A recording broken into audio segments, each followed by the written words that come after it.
NATO kalang kabut khawatir terseret dalam perang. Rusia kini sedang marah besar.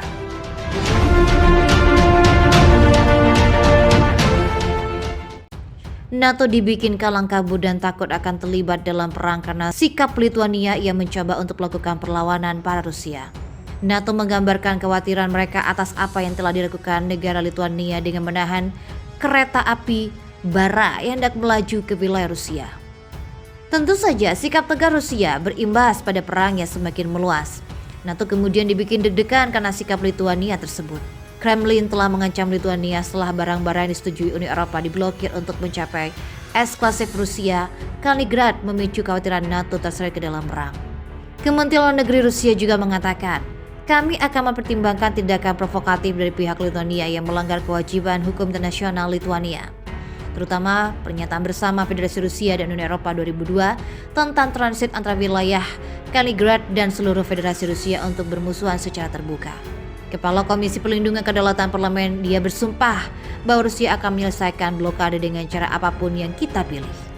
Setiap serangan langsung Rusia terhadap negara anggota aliansi Lituania akan dilihat sebagai tindakan perang melawan NATO dan dapat memicu perang dunia. Menteri Luar Negeri Lituania Gabrielius Landsbergis mengatakan negaranya hanya menerapkan sanksi ditentukan oleh UE. Tetapi Rusia tidak setuju dengan juru bicara Putin Dmitry Peskov. Dia memperingatkan bahwa kami menganggap ini ilegal. Situasinya lebih serius. Kita membutuhkan analisis mendalam yang serius untuk mengetahui tanggapan kita. Eksklusif Kaliningrad rumah bagi sekitar 430 orang, dikelilingi oleh Lituania dan Polandia, negara Uni Eropa lainnya di selatan dan terisolasi bagian Rusia. Kereta dengan barang untuk perjalanan Kaliningrad menuju Belarus dan Lituania. Tidak ada transit melalui Polandia. Rusia masih dapat memasok eksklusif melalui laut tanpa melanggar sanksi UE. NATO sebut perang Rusia melawan Ukraina akan berlangsung selama bertahun-tahun. Ini penyebabnya. Ini tentu saja menjadi kabar yang sangat mengejutkan bahwa NATO telah mengatakan perang Rusia melawan Ukraina bisa berlangsung selama bertahun-tahun. Kenyataan itu didasari karena Rusia akan terus berusaha menginvasi wilayah Ukraina. Akan banyak wilayah ingin dikuasai oleh Rusia setelah mereka mendapatkan keberhasilan dalam perang yang terjadi. Seperti yang dikatakan Sekretaris Jenderal NATO Jens Stoltenberg mengatakan kepada surat kabar mingguan Jerman bahwa perang yang sedang berlangsung di Ukraina mungkin bisa berlangsung bertahun-tahun. Ia menambahkan bahwa pasokan persenjataan canggih harus dilanjutkan jika militer Ukraina ingin merebut kembali wilayah Donbas yang diperebutkan. Sementara Stoltenberg menambahkan bahwa jika Putin belajar dari perang ini bahwa dia dapat melanjutkan seperti yang dilakukan setelah perang Georgia pada tahun 2008 dan pendudukan Crimea pada 2014, maka kita akan membayar harga yang jauh lebih tinggi. Menteri Pertahanan Ukraina Oleksiy Reznikov bertemu dengan sekitar 50 negara berbeda di Brussels pada Rabu untuk meminta lebih banyak senjata dan amunisi. Sementara beberapa negara barat termasuk AS dan Inggris menawarkan senjata yang ditingkatkan hanya sebagian kecil yang telah dikirimkan. AS berencana menjual Ukraina 4 drone MQ-1C Grey Eagle yang dapat dipersenjatai dengan rudal Headfire.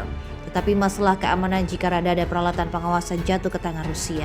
Perdana Menteri Inggris Boris Johnson mengatakan di sebuah surat kabar Inggris bahwa Barat harus melanjutkan dukungannya untuk Ukraina karena ia percaya Presiden Rusia Vladimir Putin tidak akan berhenti hanya di Donbas atau bahkan Ukraina, tetapi mencoba untuk bergerak melawan negara lain jika dibiarkan tidak terkendali.